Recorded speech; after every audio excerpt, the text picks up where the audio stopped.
Hey, welcome to another episode of Monster Men. Arr. It's terrible. I know. That's my pirate men. Yeah, pirate. Gar. Gar. This episode we're going to talk about one of the things that I think when we first became friends was like the root of the conversation we had was TV shows, sort of genre specific, horror in particular, that kind of molded us as the freaks we are now. Oh, absolutely. This is how I knew you were my brother from another mother. Yeah, that was it. We had a similar tracks, similar reactions to things. And as you know, I actually had an article in this magazine dedicated to the TV show The Night Stalker with Darren McGavin.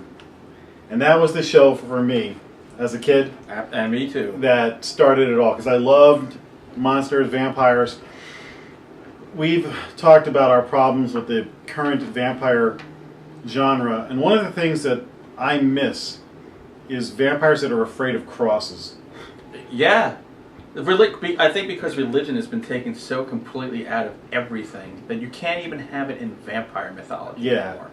And in the Night Stalker was a TV movie, and there was a sequel, The Night Strangler, and then they made a series with Darren McGavin. He was a reporter, and every week he would face some sort of supernatural... It was the Monster of the Week thing. Monster of the Week, which, if you go and read about the X-Files, this is the show that the X-Files was based on.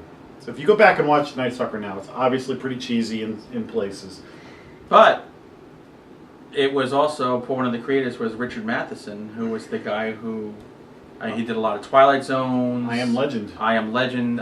The guy is Legend of Hell House. The guy is... Yeah, he's a master. Beyond phenomenal. So, but I remember seeing the commercials for the Night Stalker movie where Kolchak's holding the cross up and you could see the vampire growling at him. Yeah. You know, and it was like, if I drop this... If you go back to Fright Night, the original Fright Night, you know, the whole... I love that. Roddy McDowell... You have to have faith for that to work. There was that whole element that's gone now. But as a kid, Kolchak, I think for me was, you had the Peter Cushing Vampire Hunter. Those Hammer movies were huge. Oh my God. For us as well. I love them. But the thing with Kolchak was this bumbling guy. Right. So it could have been you or me. Absolutely. You felt like if a goofball like that can overcome a werewolf or a vampire. You know, maybe I have a shot as I'm looking out my window to make sure nothing is climbing in that night. I still dress as bad. I just don't have the pork pie kind of hat. Yeah, and the seersucker suit. What other shows were, what's your favorite Night Stalker episodes? And then we'll talk about some of the other shows. My favorite Night Stalker episode was the swamp creature that was living in the sewer, that kind of bayou swamp thingy. And I think I heard that they took the suit, they modified it from an old Lost in Space episode. Oh, really? Which is my favorite show as a little kid. But they would just take these, because they just go into the storage unit and say, oh, what do we got? Yeah, see, now that was a great one. You had the, it was the special wood from the tree that would kill it. Right. And that was Jaws from The Spy Who Loved Me, with Richard Keel. Was the monster. Oh, yeah. He was the monster a couple times. He was the Indian monster. Well, I mean, because he was huge. Yeah. So I think, for me, the original movie with the vampire is like one of my favorite. I still watch that at least once a year. Then there's a female vampire one that's kind of a sequel to the movie. Yep.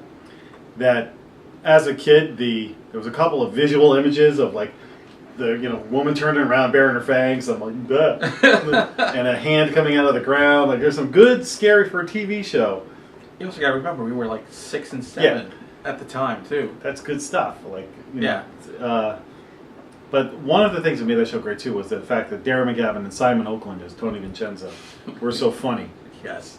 So that's the thing. Good horror, I think, always has to have some humor element in it. If you go back to Fright Night, Absolutely. I mean, most really good horror movies have some sort of humorous moment. It's just to let you decompress for a moment and then move on. And then they don't take themselves too seriously. Wow. You're dealing with some pretty, suspension of belief moments that the humor will help with that. Go wink at these, like Austin Powers. Don't take this too seriously. Don't think about this too much. Now, the show that scared the heck out of me, that had no humor, was In Search Of, which was a documentary with Leonard Nimoy. So you had Leonard Nimoy, who had clout with us because he was Spock. Yep. So anything Spock said, oh, well, if he's convinced the Bermuda Triangle, it was like our proof. It was like, well, they've studied this. Yeah. Spock says it's so. Filmed in grainy, I'm sure used film that they got from some place in Canada. Yeah. So everything looked dark and just scary with eerie music. UFOs, Bigfoot, Ghosts. the The scariest ghost things I've ever seen were on In Search Of. But it was one of those shows that took it on as, let's figure out if this is real or not. It's based on theory and conjecture. They were, God, I would love to go back and watch those again. They are great. Which, if you watch now, there's some shows that are kind of in the spirit of those. Was it MonsterQuest? Oh, I love MonsterQuest is kind of like In Search Of now. Yes. They have the serious narrator and they're trying to find the truth. But I think what's missed in MonsterQuest is it's in HD and it looks really pretty. There's a certain grunginess to In Search Of that gives it credence to being creepy. What's the show on Sci-Fi where there's like 4 or 5 of people and then they go off on different groups and try and debunk or investigate? Oh God, that's the show that my daughter loves. That show, we'll figure out the name of it and post it. Yes. In post-production. That show, you talk about that, the girls are like beautiful in that show. Oh, Jael. And, yeah, so you're like, girl, there's a long way from Leonard Nimoy in a leisure suit.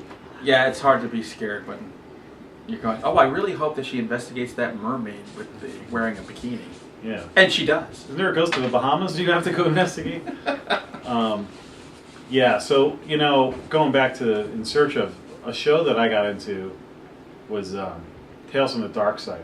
Oh, George Romero and a couple other people produced that. There's a great one with Jerry Stiller, George Costanza's father. Yes. Where he's like a DJ. Yes, like he's the evil DJ. Yeah, and he turns into the devil.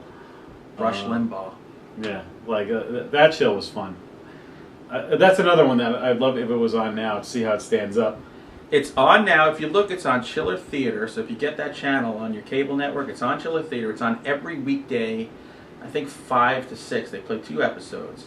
If you're lucky, you'll catch the episode with the old man who has died, but refuses to believe he's dead. The family keeps coming to convince him, you're dead, you have to go. And at the very end, he sneezes.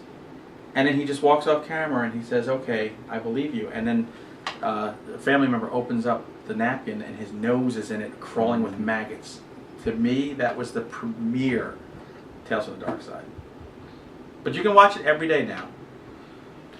Would you count the Munsters? Don't forget the Addams Family. No, I laugh too much in those. Those are hysterical. Yeah. I mean, I would count the X-Files. What you said inspired you. Chris Carter was inspired by Kolchak and the Night Stalker. Those are great Monster of the Week kind of shows. Now, if you jump to now, you've got Vampire Diaries, which is kind of the Twilight crowd's TV show, which I have not seen a minute of it. Too pretty. But there's another show when people say they watch Vampire Diaries, I'm like, do you watch Supernatural? I love Supernatural. That show's got humor. It's got kind of Monster of the Week, but overall arc. Maybe this last season wasn't as strong, but the season before that was phenomenal. Right. So if you haven't seen Supernatural, it's kind of in the vein of what Kolchak and the X-Files were trying to do. Right. They did a really good job of kind of taking that Monster of the Week thing and enough humor to not take it too seriously, but serious enough that you get your fix. Right. Kind of like Buffy the Vampire Slayer did. Buffy was great in the 90s. Yeah, that's another great show. That's one of those shows that if people who haven't watched it discount it because of the name. The name and just, it's a show about teenagers. It was a lot more than that. I was watching it as a 20-something. Loved it. Yeah, and Angel was pretty good too, although I kind of lost track of that show after a while. Yeah. We'd had enough. Because it was just Buffy extended. You were like, okay, I'm Buffy'd out. But, and then of course you've got all these ghost TV shows that we will cover in another episode. I'm trying to think of... most of it now is, reality TV. It's not really reality. There's very few shows that are produced as monster shows. The Walking Dead miniseries is the The creme Walking de la Dead. creme. How could I forget that? That's like the creme de la creme. Which, I mean, going back to the Night Stalker, they tried remaking the Night Stalker a few years ago with Stuart Townsend, and that was a... And Gabrielle Union. Didn't know that Beautiful. Carl Kolchak had an absolutely beautiful girl in his life. Then that's what ruined it. It was too pretty. It was too pretty, it didn't have the humor. And it's the problem with everything. If you try to do horror, you can't make it too slick, you can't make it too bright, and you can't make it too pretty, because then it's not reality. And the whole idea of great horror is you feel like, wow, this could happen. Even as preposterous as the concept might be, if it looks real enough, you think, wow, there's a possibility. Being right. All right, so that's a little TV talk from the Monster Men. We're experts at monsters. If you have any TV shows that we didn't mention, shoot us an email on the Hunter Shea website, and maybe we'll bring them up in a future podcast. So definitely send in some suggestions. Yeah, you can tweet me at HunterShay1 on Twitter or Facebook. Hunter Shay, there's a fan page on there. So any way you guys can let us know, we'll be happy to talk about it on future episodes. Okay, that's enough for this episode. See you next time.